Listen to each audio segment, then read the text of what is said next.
এরশাদ সাহেব এটাকে জোর করে ক্ষমতা নিয়ে নিলেন, নিয়ে আবারও আমাদের উপর অত্যাচার নির্যাতন শুরু করলেন।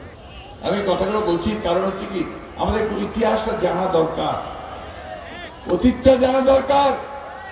রাতারাতি কিছু হয়ে যায়নি, দীর্ঘকাল দীর্ঘ বছর ধরে আমরা এখানে লড়াই করেছি, সংগ্রাম করেছি। 50 বছর ধরে আমরা এই দেশে একটা গণতান্ত্রিক দেশ, শান্তির দেশ, ভালোবাসার দেশ, উন্নয়নের দেশ করার জন্য আমরা সংগ্রাম করছি, লড়াই করছি।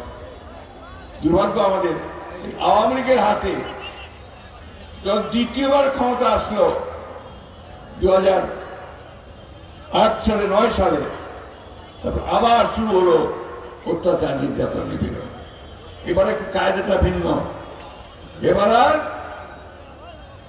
একদল ঘোষণা করে না, এবার দল রাখলো, গণতন্ত্রের একটা ফাসাদ থাকলো, ছদ্মবেশে শুরু হলো আবার সেই বাকশালী একদলীয় ব্যবস্থা করার জন্য।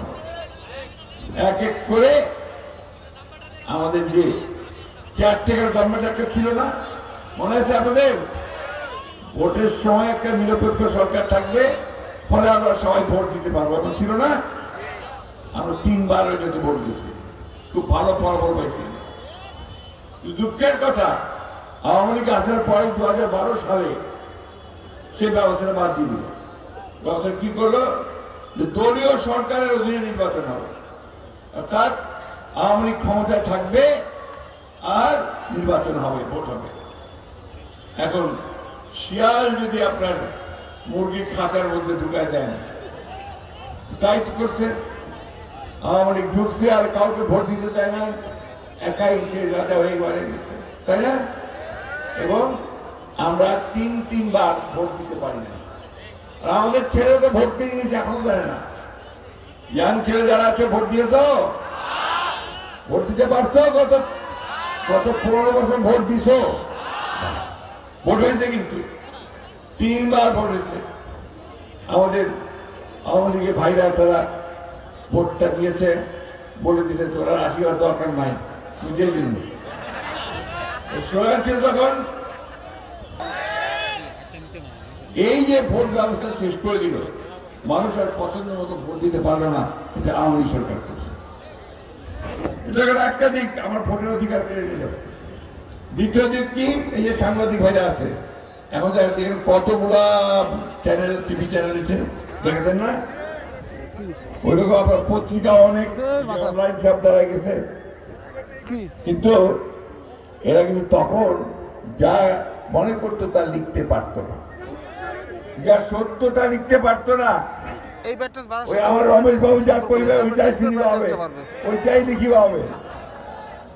হাসিনা যা কইবে ওইটাই লিখিবা হবে, ওইটাই তো বলিবা হবে, তাই না? এই একটা অবস্থা তারা তৈরি করছিল।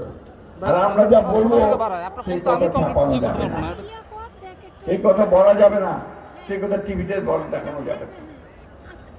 এই করে আইনও তৈরি করলো যে ডিজিটাল সিকিউরিটি অ্যাক্ট। আমি কথাগুলো আপনাদের বলছি, একটু বোঝা দরকার হয়।